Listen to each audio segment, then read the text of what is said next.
You know, there's a saying that say like the same reason they love you be the same reason they hate you. And when I think about that show, I think of that saying because as dope as that show is, it is uncomfortable for adults to watch because we talking about high school kids doing these things.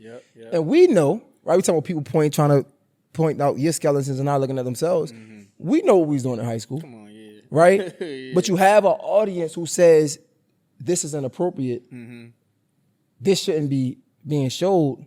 How was that pressure for you guys as a cast? Did you feel it at all, or was it just all love? Yeah, we felt it. I definitely felt it because I didn't want to play into the, how can I say this? I didn't want to play into the normality of that. And, you know, audiences are very susceptible sometimes, bro, and they can't. People are very smart, but a lot of times what you're seeing on screen, especially if you're a young adult coming into age, that's gonna influence you some type of way. You feel me? Like, so that was on my mind for sure. But I just know we were also preaching a bigger message other than what you saw. Exactly. It's like we were also talking about some prevention in there as well. But I'm happy that the writer and director Sam Levinson left it so in your face because that's how it needed to be.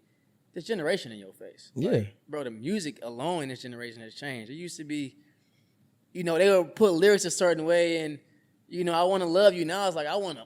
Yeah. You know what I'm saying? Like, it's changed.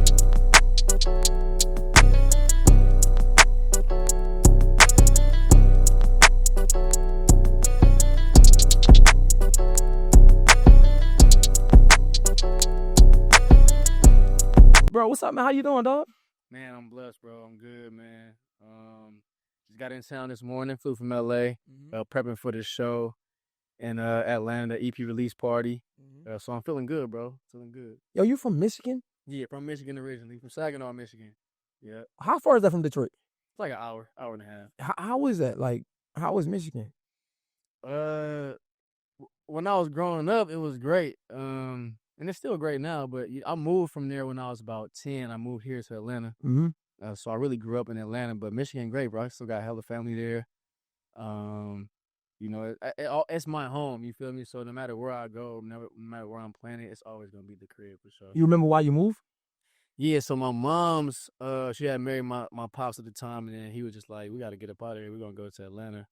He saw a lot of opportunity there. I'm glad he did that, too, because that just opened up my mind and my creativity to what there could be, you know what I'm saying, how much more there could be, because in Saginaw, it's very little, bro. Like, if you're in there, you don't feel like it's the way out sometimes. So for my pops to do that, to have that foresight was dope.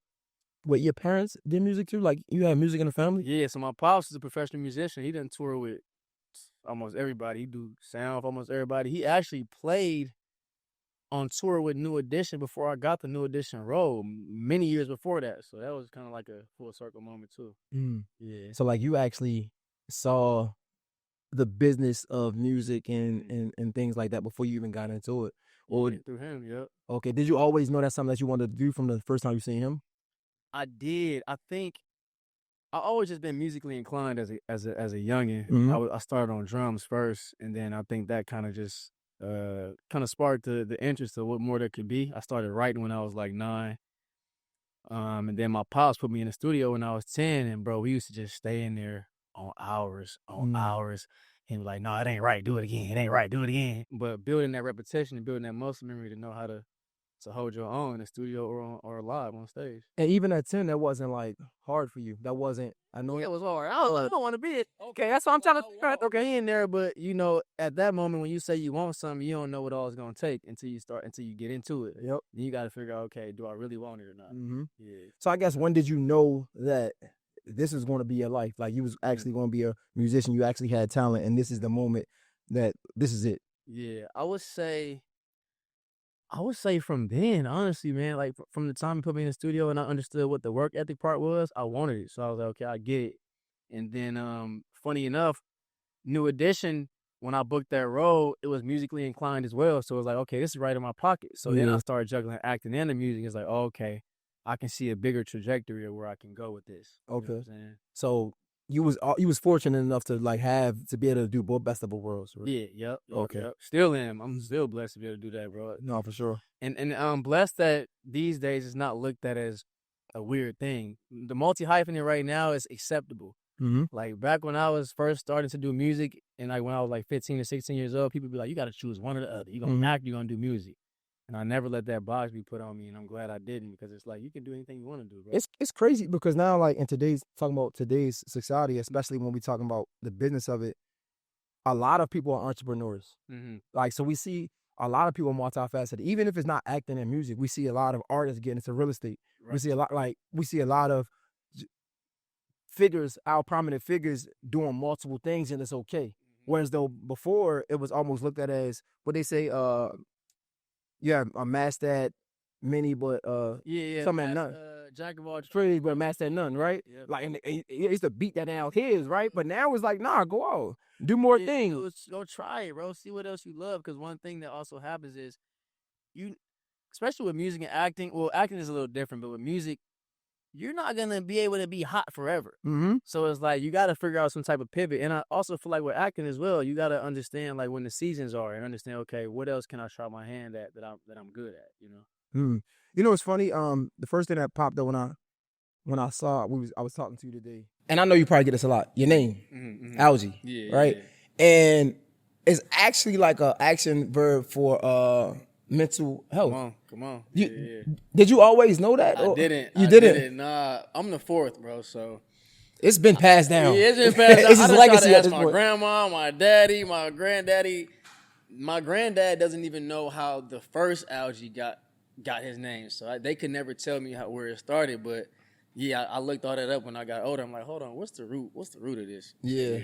It's crazy because I think that's like a new thing though. What's the action for mental health? Oh yeah. Especially, right. I don't think it goes back 4 generations. You're right though. Yeah, you're right. That would be crazy. So, and in fact, it's spelled the exact same way. Yeah. Okay, so you moved to Atlanta. Is that when everything picked up? Nah, not at all. I moved to Atlanta when I was about 10. Everything didn't really pick up, I would say, until I was maybe like 16. Is that when you went to LA? For the first time, yeah. I went to LA, fell flat on my face, went back to Atlanta. Because LA, it's hard, bro. If you don't know what you're doing and you just go out there thinking, I'm going to make it. Bro, I understand the faith too, but you got to have a plan, bro. Bro, they got the, I think, if I'm not mistaken, misquoted, it's like a fact check. I think they probably got the largest population of homeless people. Yeah, low key. So it's real. Like people real. Go out there and chase their dreams every day and they fail. Yep, it's real. So the fact that you were one of the people that didn't fail is shout out to you, but you were saying you went out there and you came back? Yeah, so I went out there, I came back. I had booked like a couple little roles when I was like 16, 17, but nothing really major that could change my life. And then I came back to Atlanta and was just steady grinding on music. And then an audition came up here through Robbie Reed. So she's the casting director for New Edition. She also casted Mo Better Blues and like classics, bro. So I went to that audition. I auditioned for Mike Bivens first, and it was horrible. She was like, I don't know if you're going to get this. And she was like, could you just stay and audition for Ralph? Just stay a little extra longer. So I did that. Then I got a call back to go to LA, and then that's when my life kind of really started changing. Even when I got to LA and the call back, I was still struggling, bro. Like I was sleeping on couches of homegirls, homeboys, catching Ubers to auditions, going broke, spending money that I didn't have at the time. But it was all just a faith walk. I'm big on faith. I was raised on faith, spirituality, you feel me? So I knew where I was going. I knew what was my destiny. I just had to put my faith out there to go get it. No, that's a fact. Yeah. And you know, it's funny. One thing that, I've always been raised in the church. But like when you come down south, the culture is huge. That Bible Belt, that's what they call it. Exactly. I was wondering, like, have you even before we even get into the acting? Yeah. Did you, when you were singing, did you go towards a lot of people singing? They said they was singing in the church. Was that your life? Nah, you know what? I wish I was singing when I was in church, bro. Because I just feel like when you sing and you're in church, it helps foster a different type of thing.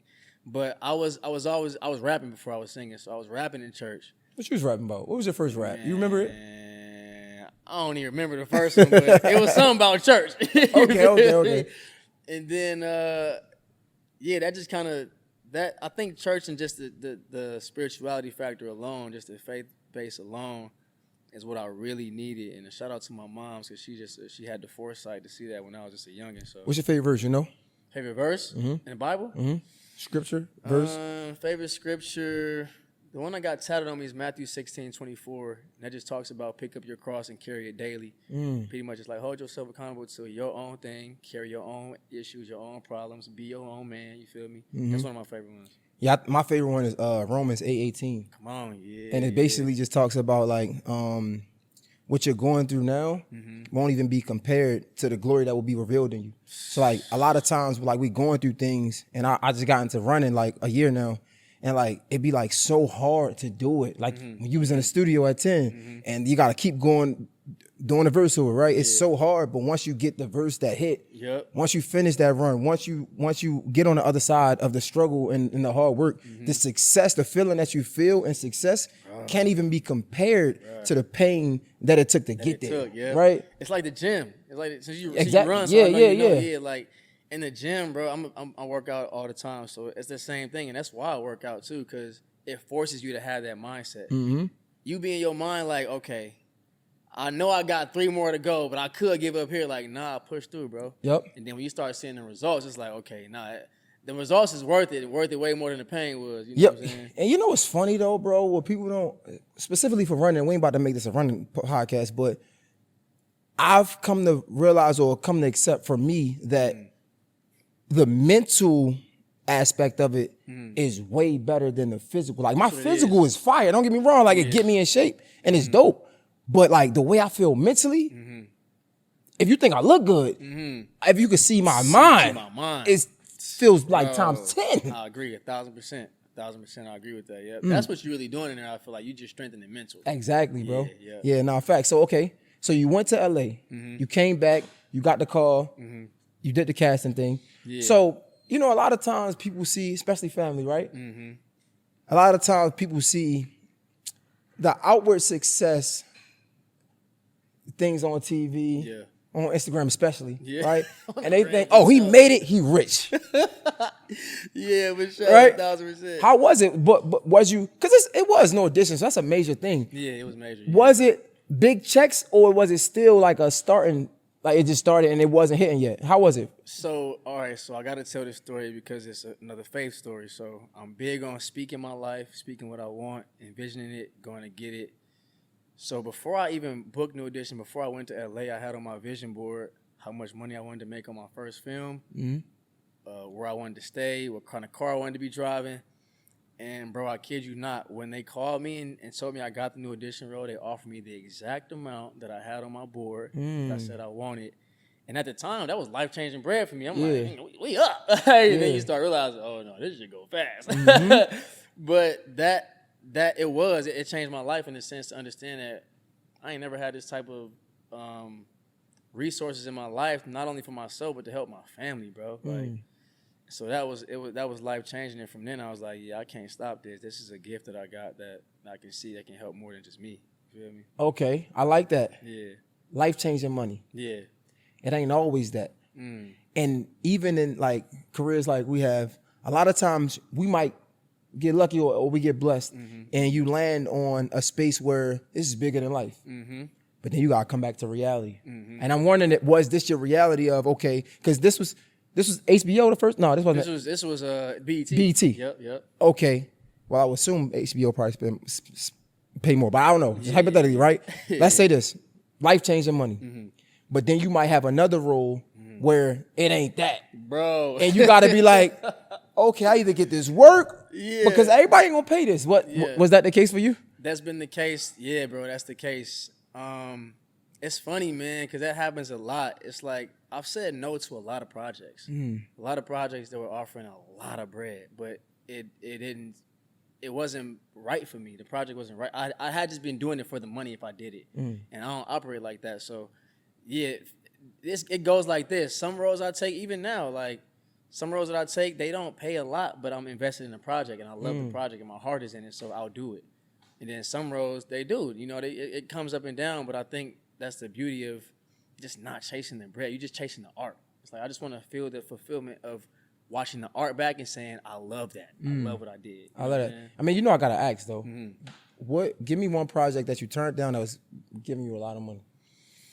Yo, look, I know you're enjoying the episode right now, but just give me a few seconds of your time so I can help you upgrade yourself and get to the bag. I have the #1 AI community on the school app for non-tech savvy users. And on this community, they're going to have 6, 7, and 8-figure AI experts teaching you how to use AI. This is way bigger than ChatGPT. Yeah, they're going to teach you how to use ChatGPT more effectively and build better prompts, but they also going to show you how to build ebooks, create websites, and chatbots. They're also going to show you how to create images, voiceovers, and music using AI. This is something that you do not want to miss out on because this is going to help you automate your business so you can get paid every single month.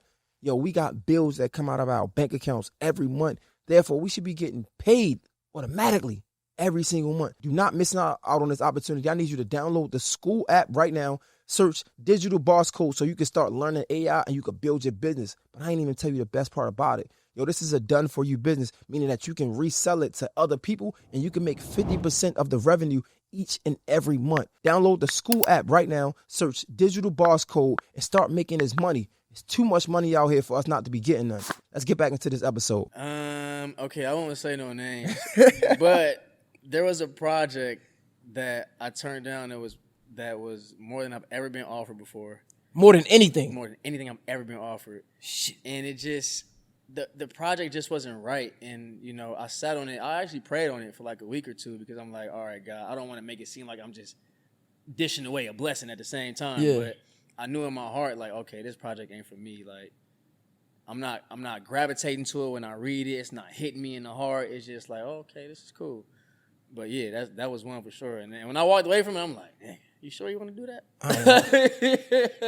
Are you sure you want to do that? There's only a couple things I wouldn't do. You know what I'm saying? Like, besides that, for the right number, I had to beat on my chest so it could hit my heart for now, sure. They would have came with like another couple. Like, guys, you gotta understand. Like, come on, bro. So when you land that New Edition role, right? Mm-hmm. How was the feedback? Because you played Ralph Tresvant. Yeah. And just from my research and watching him, you know, he got a certain pizzazz about him. Yeah, right? He got that sauce. Yeah. And I'm like, okay, he got some different energy. Mm-hmm. Was he okay with the performance that you put on? Did he like it? Did he reach out to you? How was that? I hope he was okay with it. He's told me that he loved it, but you know, like, that's the thing, man. I've been blessed to play, I think, 3 real life people so far on screen, and that's always a thing in your head. It's like, am I doing it justice for them? Like, will they love it? Will their families love it? But the whole time we were shooting New Edition, Ralph me and him we was talking. You feel me? Like, he was letting me know different things we related on. Nah, I would do this, I wouldn't do that. So I was really for sure like sitting up under him and getting his the grace, you know what I'm saying, to me to be able to carry out the role and do him justice. No, I think hopefully I did. But did you also do a tribute as well? We did, yeah, on BET. That was crazy. Did he? So he never like, yo, bro, I seen that tribute. But yeah, no, fire. he came to me afterward. He okay. was just, yeah. But that tribute was so scary because he right there in the crowd. Mm-hmm. I'm like looking at him. I'm singing his song. I'm like, bro.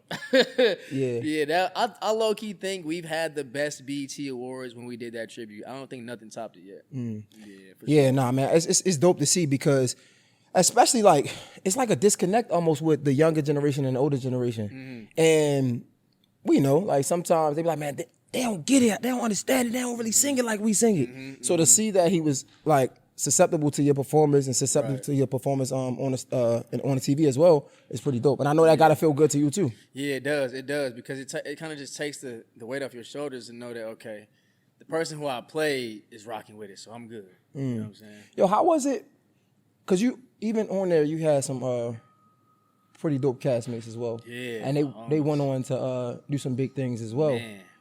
We are human, and this isn't no way trying to like trick you or ask you no messy question. Let's get it. But as men, like, you know, sometimes we don't talk about it. I was wondering when y'all went y'all separate ways and started doing other shows projects, and things like that. Was you happy with where you were at compared to your peers? Yeah, I was. I can honestly say I was.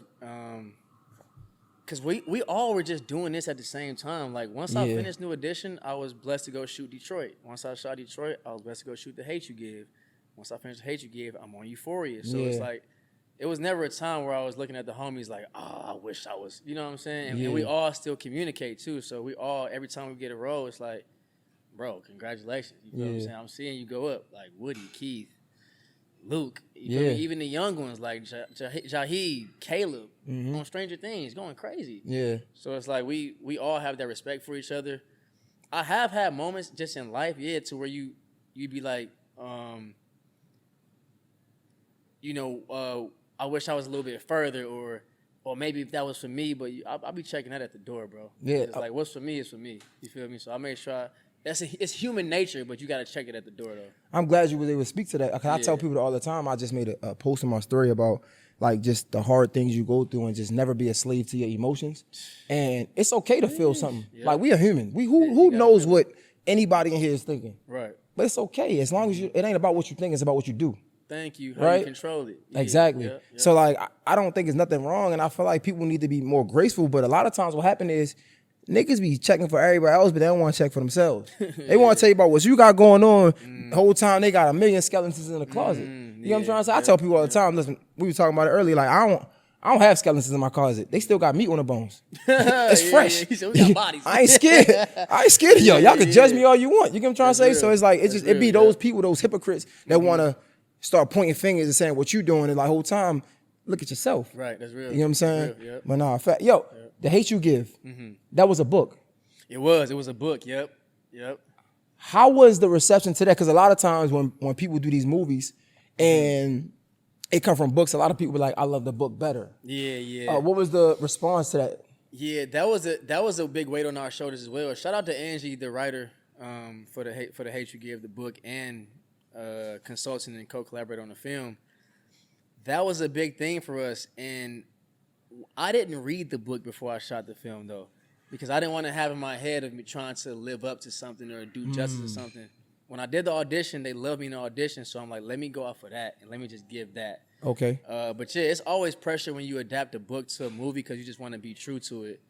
But did the critics like it? Yeah, I was gonna say everybody that has watched it, that come up to me, they're like, "Yo, it goes so well with the book." So I'm like, "Okay, good." And then I read the book after, and I'm like, "Okay." Yeah. Did that make you like plan that role? Because the guy, he got killed like on some like injustice stuff, something like that. Yeah.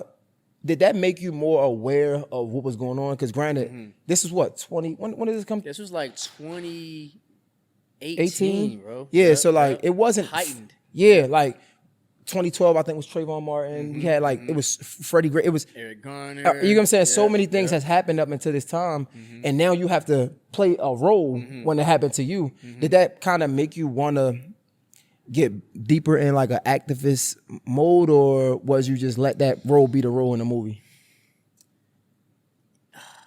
Man, that's a great question. I feel like, and not even by my own design, by just God's design and the projects that have come to me, it's made me do that.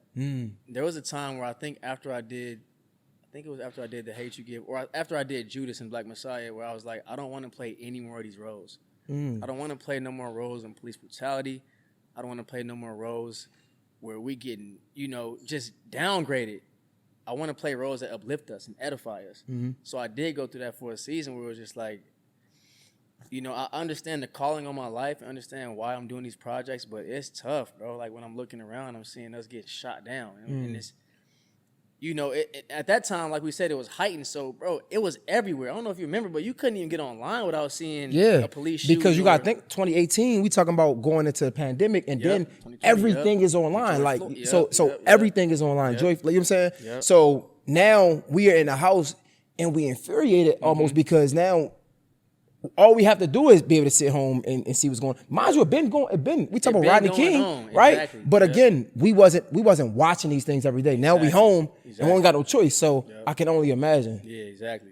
But that has put a battery in my back just for my community though, and understanding how important it is. Even when we saw Judas and the Black Messiah, we was kicking it with Fred Hampton's son. You know what I'm saying? Like, I don't know how much closer you can get, you know what I'm saying, to the grounds and the battlegrounds of real Black Panther. And so we spent 3-4 months up there just getting game, bro, and just like understanding what this is and the mantle that we have on us because we're playing these roles. It ain't just playing a role. You stepping into something that people die for. You feel me? That people get their life for, that our community sacrifices a lot for. So just throughout the projects that I've taken, it's made me kind of jump more into like the activist mindset. Yeah. No, that makes sense.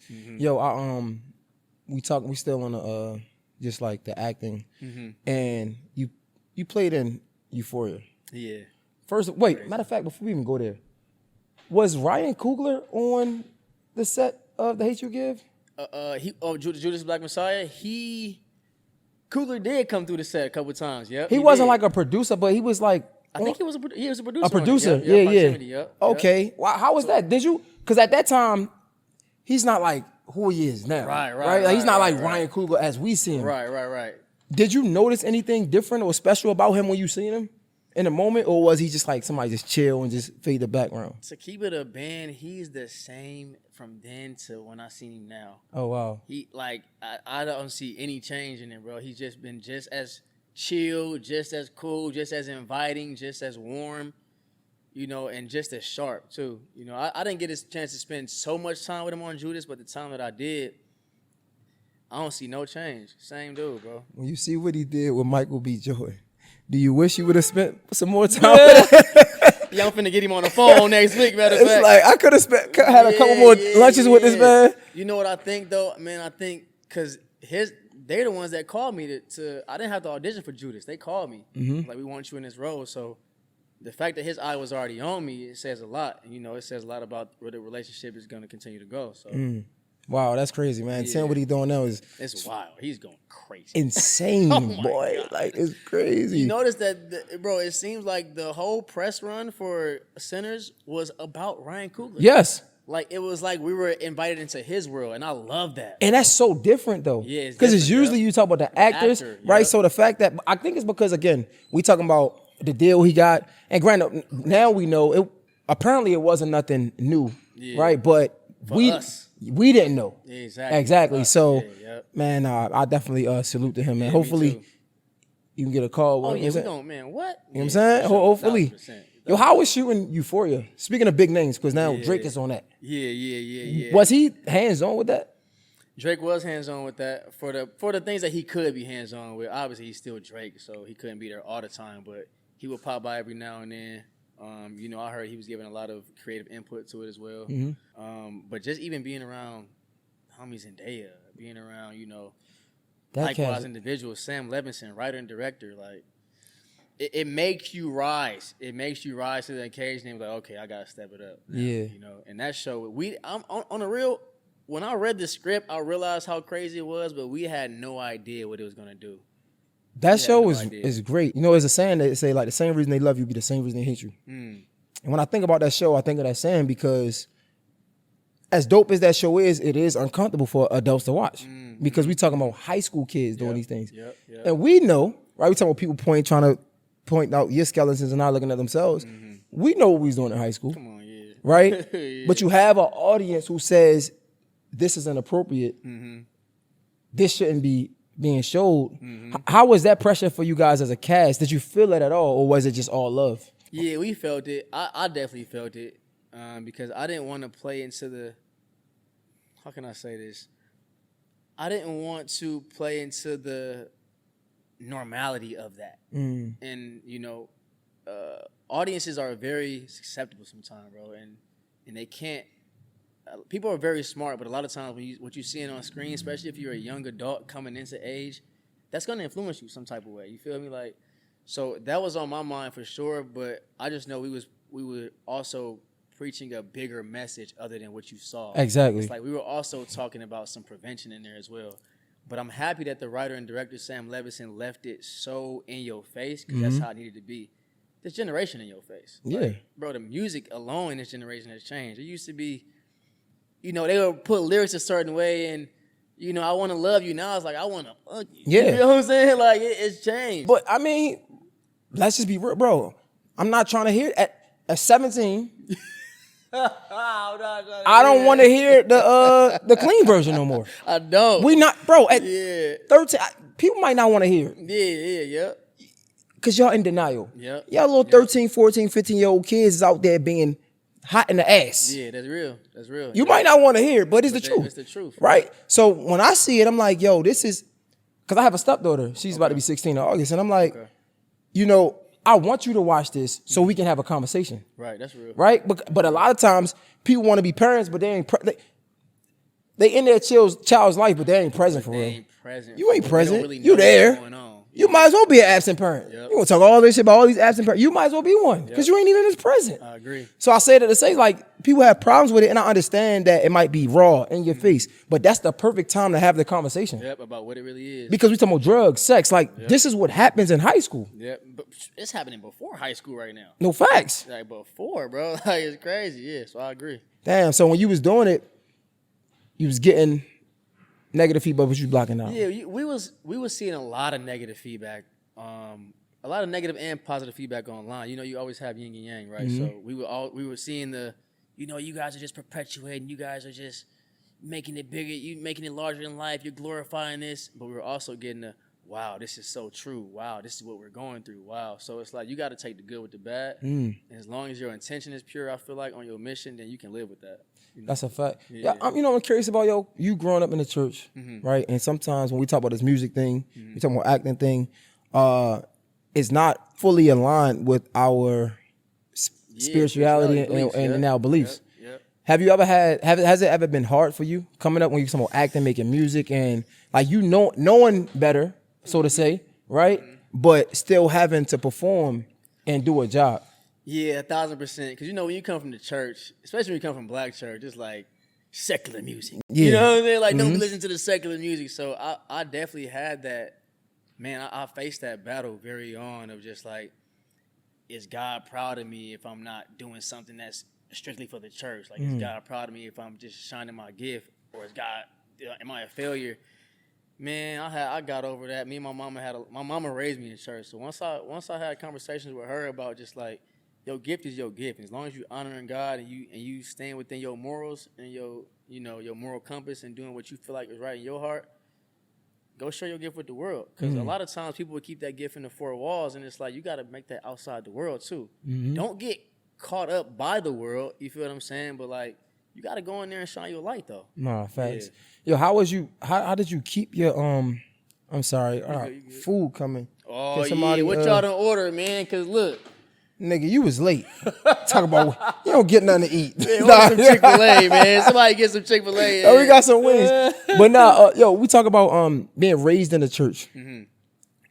Sometimes we get exhausted or fatigued, right? And I'm wondering, like, did you ever have a moment of fatigue and tired of like just being around it so much? Did it get conflicting? Not even just what you're doing. Now we're talking about with yourself, looking at yourself in the mirror like, man, I have questions now. Or is this the right thing to do? Have you ever felt that?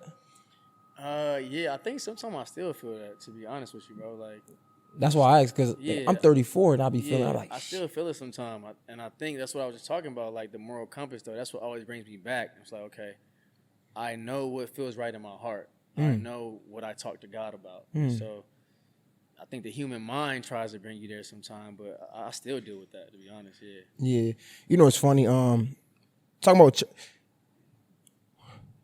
not to make this a church episode, but like we talk about church and we talk about just hearing things and knowing what's right, discernment, things like that. And God said that His people will hear His voice. Come on. Right, and I think what happens is we are really just a reflection of what it is in heaven, on earth, right? Bro. And and I'm not a pastor. This is not facts, guys. This is just my belief. And I do believe that what's right, you will hear it. You will know. Just like God's people will hear His voice. Yeah. I feel like the same way. Yeah. Right? As long as you stay grounded, you stay in your word, you will know what's right for you and what's not right for you. I feel like you just said the key part, though. You got to be able to stay grounded and stay within the word and the spirit to know that. Because if you don't, and then you just start drifting off, then you just start accepting anything instead of being able to reference back to, you know what, I don't feel right in my spirit because I know that this is. So I agree with you. That's how you got to do it, though. You have to stay grounded and in that spiritual realm to be able to understand when it's not right and when it is. 1,000,000%. It's funny because you in LA, and I don't know how true this is, but we hear people talk about LA and they talk about like this dark cloud that's over LA. Do you feel that at all? Yeah, sometimes I do. Yeah, it can be a tough place, man. Like, if you're not ready mentally and spiritually for that, it can eat you alive, bro. Because you're just chasing something. You're just chasing, and then, you know, if money is just the thing, you're just gonna keep chasing more and more and more and more money. Then, like, you selling your soul now for certain things. And what I think is selling your soul is just something that you're going against, again, your moral compass on. If you don't feel right in your heart and you still do it just because of money, you selling your soul. And so I feel like that LA is a place where it can really get to you, and it's such a rat race, and everybody's trying to get it that it can get dark sometimes like that. Yeah. Yeah. So talking about the rat race, there's a meme that I seen on Instagram where it's like a person in a suit chasing after his money, but the money is like tied to his back, right? Yeah. And he's chasing till his suit come off, his skin come off until he's a skeleton and he falls into his grave. Yeah, bro. And I think about, as a man, I don't never want to be that, but it's like that's kind of what the country, what the world has set us up to do, right? Especially when we talk about capitalism, we talk about like just how we supposed to survive. And I was wondering, like, outside of chasing your dream and your goal, what makes you happy? Do you know? Have you identified that? Yeah, I do, and I still am. I still am identifying it, but for sure, my family, family time. Like, I was kicking it with my family, my friends for 4th of July, and that made me feel so good, man. Like, I didn't even want to be nowhere else. I got invited to hella parties, but I wanted to be around my family and my friends. That's what makes me happy. Doing music, even if it ain't putting it out, just recording music, making music makes me happy. My dog, I got a French bulldog. He makes me happy. You feel me? Certain food that I like. I love Italian food. That makes me happy. So, and it's funny you say that, because as I've gotten older, kind of just started to understand, like, okay, my own identity. This is what makes me happy. This is what I like to do. I like to go to golf. I like to play top golf. I like to go, you feel me? I love to play pool. Anybody can get it in here and pool if y'all play pool. You know what I'm saying? Like, that type of thing. I love those things. Make me happy. I think I'll give you a run for your money in pool. Oh, what we doing, man? Hey, I'm just. What we doing, man? So, where the table at? We recording on a monitors. All right, okay. I love that. Going into the music, we always see like ball players got music dreams. Yeah. Even actors now, music dreams. Yeah, everybody. Like, it seems it's not new. You've been doing it for a while. Right. But did you take your foot off the gas at all? Like, did you chill? Like, where has it been for you? To be honest with you and fully transparent, I did. I took my foot off the gas for like, and when I say took my foot off the gas, I mean just going so hard. I'm always recording music and always around music, but as far as really putting myself out there and letting people know I do music, I kind of took my foot off the gas for like a year or two. I didn't put a project out, and you know, and I felt like I was lacking something. Even every film project I've been a part of, I've done something music with it, whether I had a song in it, on a soundtrack, whether I was singing in the movie.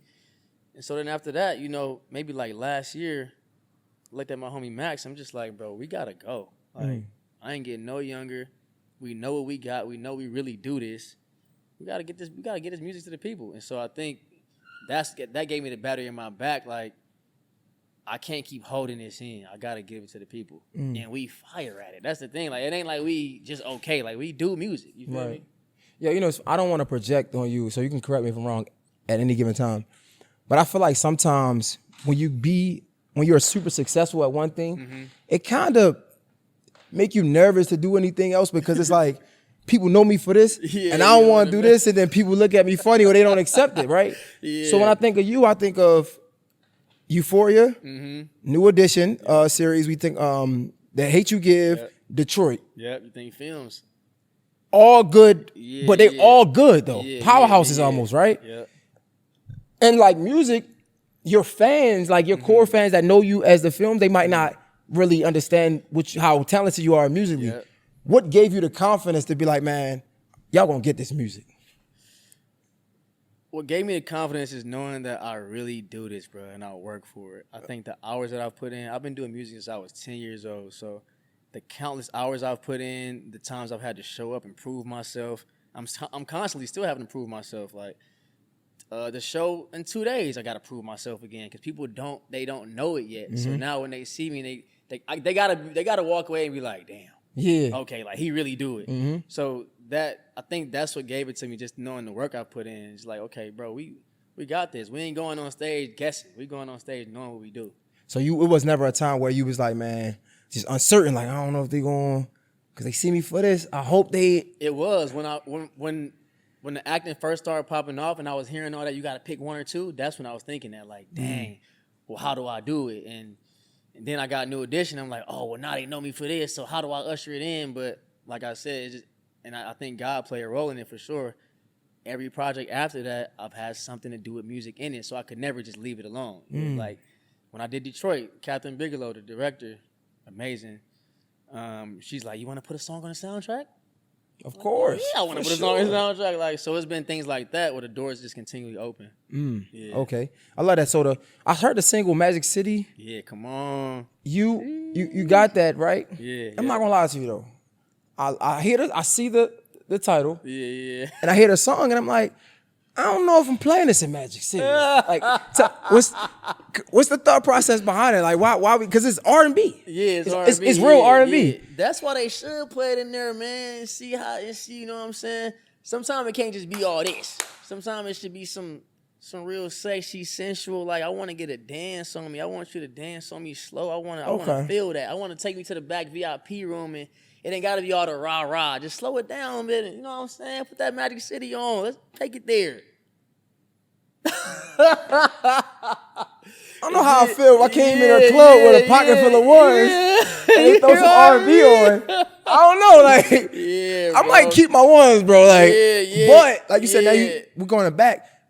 Nah, I don't know if that's safe, bro. Because if I go in the back and I'm listening to R&B, I don't just want to lap dance. I'm just saying. Yeah, that's the point. That's why in the song, I'm like, you know, I'm saying certain things to go to that in the song. Like, you know, you making me want to really take it there. Yeah. You feel what I'm saying? Yeah.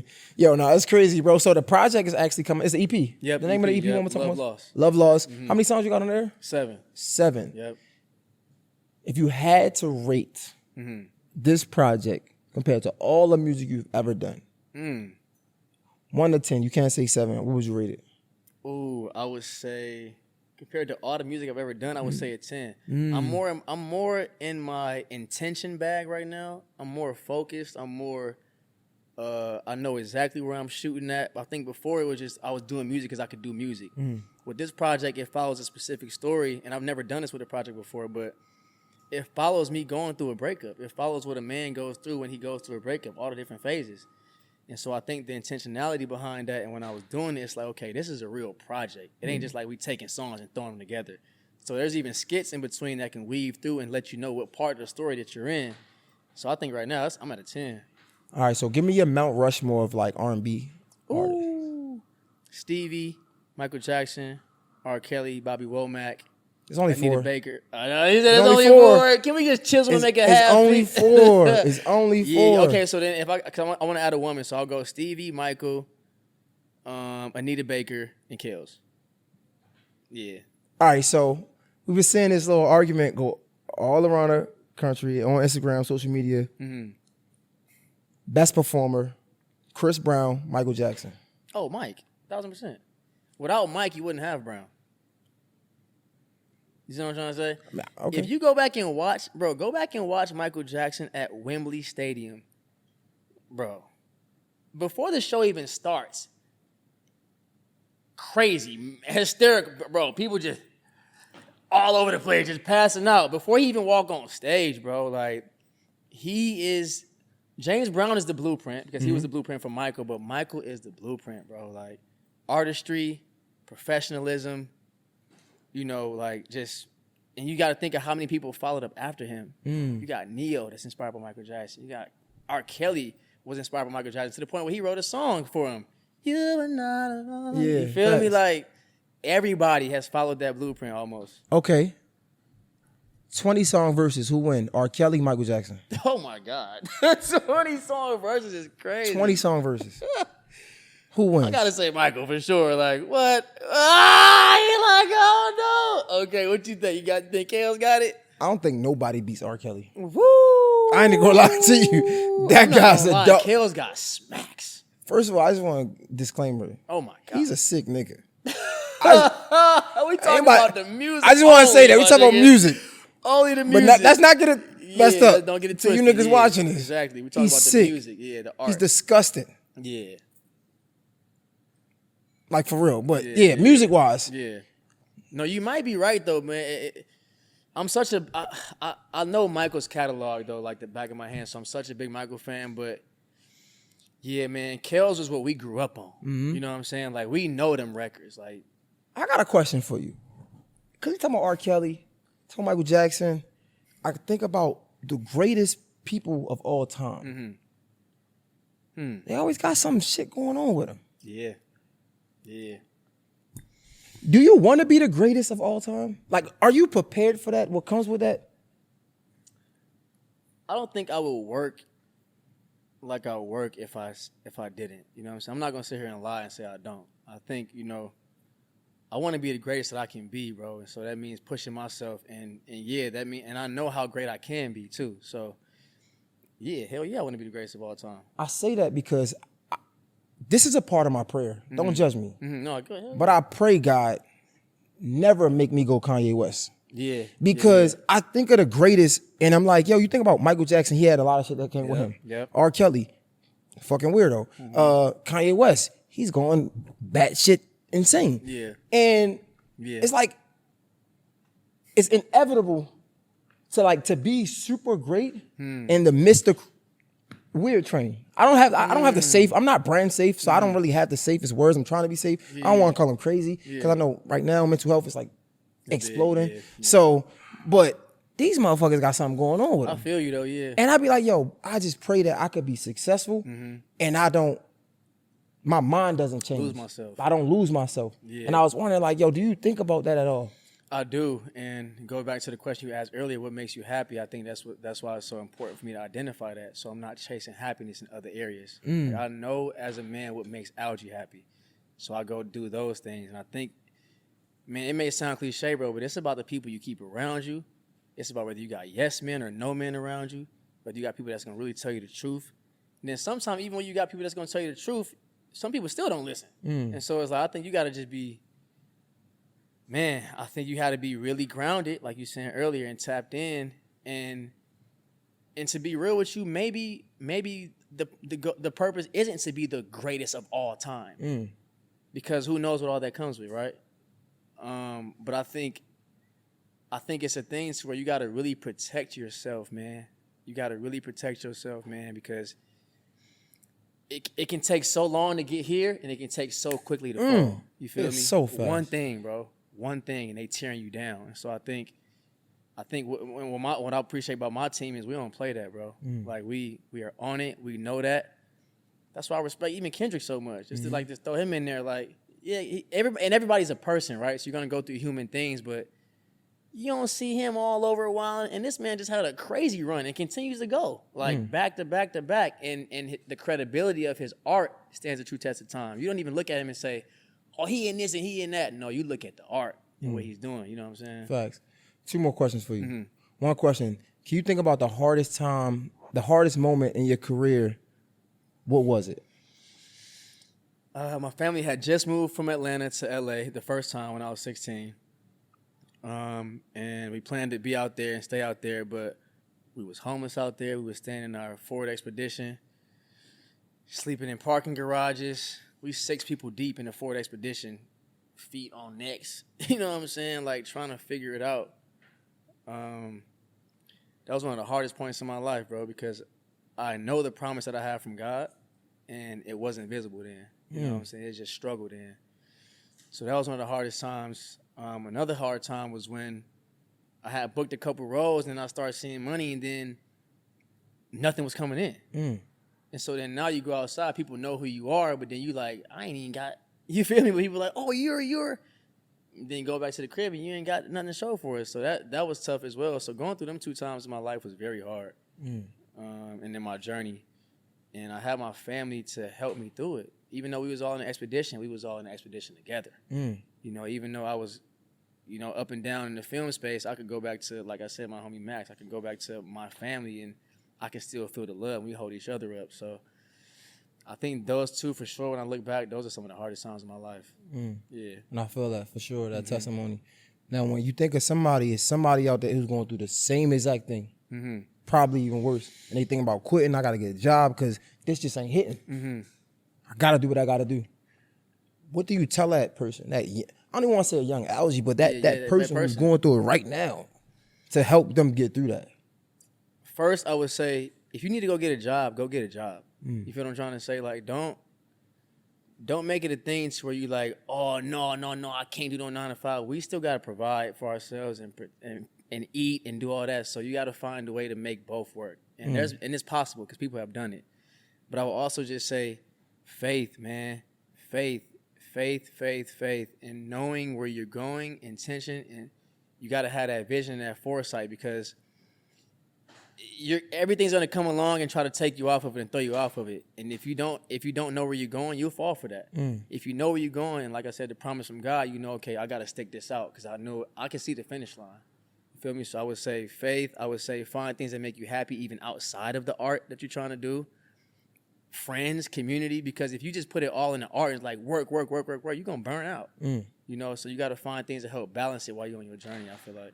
I appreciate that. Well, bro, I know you guys, people waiting for you.